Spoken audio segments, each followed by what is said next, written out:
This episode of Roofing University is brought to you by Primeline Tools. Roofing is fun. Na na na na. Roofing is fun. Na na na na. Roofing is fun. Hey guys, it's Josh with Roofing University. Today we're working on Allstead Homes project right here in Welland. And me and Dylan are going to show you guys how to put in bathroom exhaust vent. The HVAC guys were nice enough to cut a hole in the roof for us, but we like to use a 6-inch. That's what we get from the HVAC guys. All right, so it says no tar required, but I'm never happy about this 2-inch flange. I'll tell you right now, in the industry, I've fixed more leaks on these than any other part of the roof. So what happens here, it's pretty simple. With a bib like that, all your flashings are usually around 6 inches, or your step flash around 4. This is really small, and I don't depend on this little bump. I don't think that's gonna do it. So of course, you're gonna have heat exchange coming out of these bathroom exhaust vents because they're near the shower. You put one of those suckers like that. Got the ice and water. All right, so we got our ice and water on. Use your trusty prime grip knife here. Get your hole ready, right, Dilly?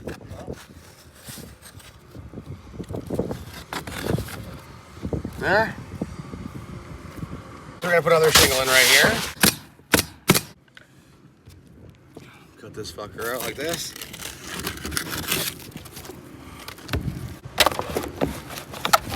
It's tight. Make sure she's straight. Now we don't usually nail down the, we usually screw down those with the grommeted screws, washer screws. This takes 2 seconds, this is what we also do. You're gonna lay some ice and water over this thing. Go over like that.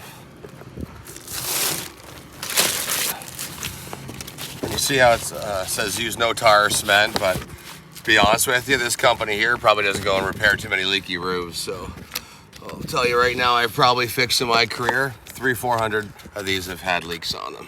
Every roof I go to, every old roof that we've doing a repair on, and we found that there's rotten wood all under here. So just that little piece of ice and water, that'll seal up tight. This thing's gonna be blowing hot air all over the place. We got ice and water shield right up to here anyway. So this thing's all iced up. And yes, I do use snips in the colder months because, to be honest with you, it's a pain in the fucking ass. Try and cut it with your blades.